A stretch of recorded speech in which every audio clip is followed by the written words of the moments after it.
안녕하세요. 반갑습니다. 퀀트 마스터입니다. 매일 시장에서 강한 종목을 선별해 여러분들께 알려드리고 있습니다. 자, 오늘도 역시나 돈이 되는 정보들 가지고 왔습니다. 그래서 오늘도 여러분들 끝까지 집중하시면서 하나도 놓치지 마시고 다 받아가셨으면 좋겠습니다. 자, 영상 시청하기 전에 좋아요, 구독 한 번씩 부탁드리겠습니다. 포스코 DX 분석 영상이고요. 일단 포스코 DX 정말 많이 내려와 있습니다. 제가 매번 여러 번 말씀을 드리고 있지만 지금이 가장 어두운 시기를 지나고 있는 그런 시점이라고 말씀을 드릴 수가 있고, 이런 시기에 저점이 지키고서 종목이 반등을 강하게 해줄 수 있는 그런 시점이기도 합니다. 그래서 지금부터 꼭 집중하시면 좋다고 말씀드리고 싶은 종목이고요. 현 시점 종목의 핵심적인 세 가지를 말씀드리면, 첫 번째는 영업이익이 되겠고요. 두 번째는 미래가치, 그리고 세 번째는 차트가 되겠습니다. 이 세 가지를 이번 영상에서 전부 다 다뤄보도록 하겠습니다. 자, 아시다시피 포스코 DX는요, 포스코 홀딩스를 지주사로 두고 있고, 포스코 홀딩스는 과거 포항제철로 시작해서 IMF라던가 2008년 금융위기에서도 흔들리지 않고 살아남은 그런 탄탄한 기업이죠. 최근에 매출과 영업이익이 급성장하고 있는데, 포스코 홀딩스의 영향력이 상당하고 포스코 그룹 자체가 앞으로 2차 전지를 통해서 엄청난 성장세를 보일 것으로 예상되고 있고, 확장성에 따른 DX의 역할이 매우 크기 때문에 동반 성장할 수밖에 없는 그런 상황이라고 말씀드릴 수가 있는데요. 자, 그래서 작년부터 기업 자체가 변모하고 있는 상황인데, 작년 같은 경우는 작년 분기 매출액이 재작년 한 해 매출액의 절반을 달성하기도 했었죠. 자, 올해 같은 경우도 지난 1분기에 352억으로 상당히 견조한 실적이 나와줬고요. 자, 그리고 고무적인 부분은 영업이익률도 크게 개선된 상황이거든요. 적자를 기록했었던 2021년도를 제외하더라도 영업이익률이 4.9%,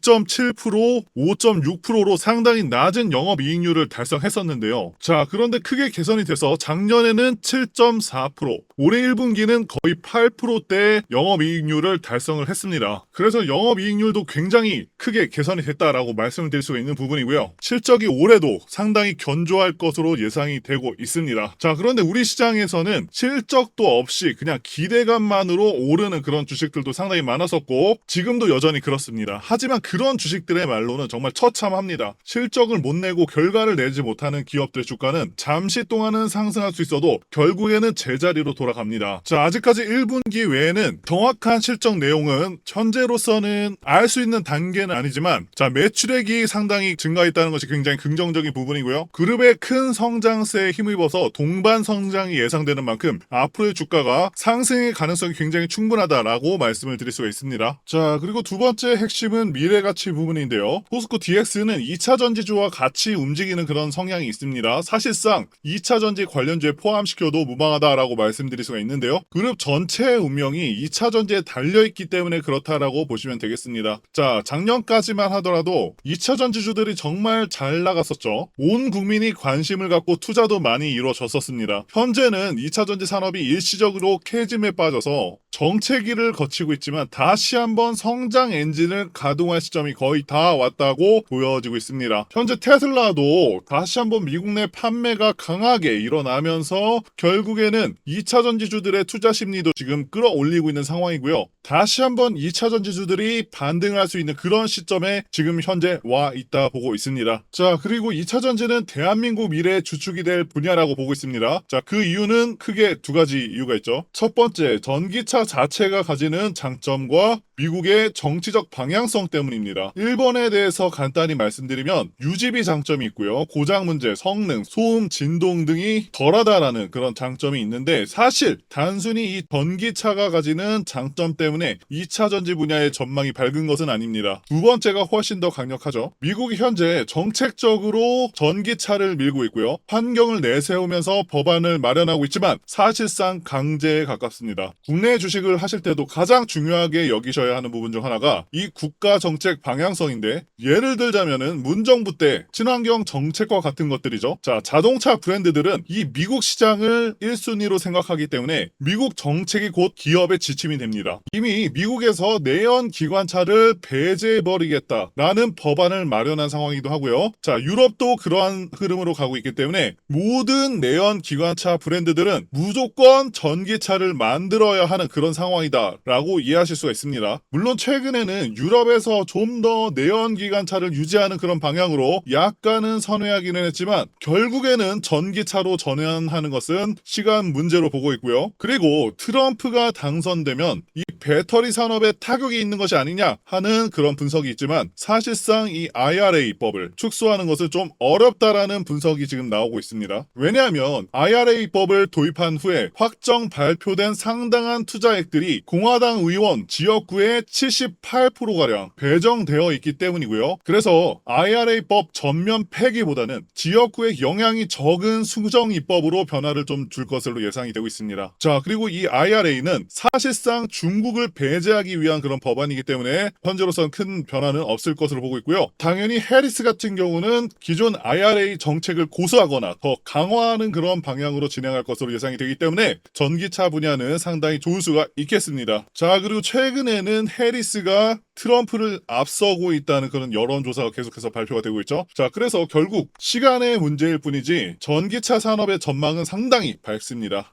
자, 이제 차트를 보겠습니다. 먼저 주봉 차트를 보시게 되면요. 자, 이렇게 피보나치 수평 조정대를 저점과 고점을 연결해서 적용을 하면은 61.8% 구간에서 정확하게 저점을 찍고서 반등을 해줬었던 그런 모습을 보여줬죠. 자, 그리고 나서 추가적으로 하락을 했는데 현재는 다시 한번 반등을 할 수 있는 73% 구간에 와 있습니다. 그렇기 때문에 대응을 해볼 만한, 집중을 해볼 만한 시기라고 말씀을 드릴 수가 있겠고요. 자, 그리고 지금 종목이 최고점 대비해서 9%까지 하락했었던 그런 상황이고요. 그동안 정말 많이 떨어진 만큼 이제는 추세 반등을 한번 할 수 있는 시점, 다시 한번 상승 파동인 상승 5파 나와줄 수 있는 시점에 거의 다 왔다는 것이고요. 여기 아래에 보이는 지표는요, RSI 지표인데 RSI 지표는요, 주가의 고점 확인 그리고 저점을 확인할 때도 활용하게 됩니다. 이 주봉상에서 30 정도 수치가 나왔을 때 파동상 저점인 경우가 굉장히 많습니다. 그만큼 현재의 RSI 수치 지금 29가 나고 있는데 지금 29가 나온다는 건 굉장히 낮은 수치라는 것이고요. 거의 바닥권 근처에서나 나오는 수치라는 것이죠. 제가 다른 영상에서도 말씀을 드리고 있죠. 자, 고점 대비해서 50% 빠진 시점 그리고 66% 빠진 시점부터는 급반등이 일어나면서 추세 전환이 일어날 수 있다라고 말씀을 드리고 있고, 자, 그래서 현재 DX는 말씀드린 대로 69% 빠진 상황이기 때문에 이제부터는 정말 추세 전환과 함께 반전이 나올 수 있다라는 말씀을 드리고 싶고요. 그리고 최근에 수급 현황을 보시게 되면은 이 기관이 올해 6월부터 누적으로 140만 주 이상을 순매수한 것으로 나오고 있죠. 그만큼 기관도 이제는 정말 빠질 만큼 빠졌다라고 보고 있고, 다시 한번 상승 혹은 급등하기 전에 물량을 미리 모아놓는 것으로 판단이 됩니다. 자, 개인들은 계속해서 매도로 대응을 하고 있죠. 수급 상황도 굉장히 긍정적이다라고 말씀을 드릴 수가 있겠고요. 물론 이전과 같은 엄청난 상승세까지는 조금 기대하기는 어렵겠지만 충분하게 강한 반등 한번 나와줄 수 있을 것으로 보고 있습니다.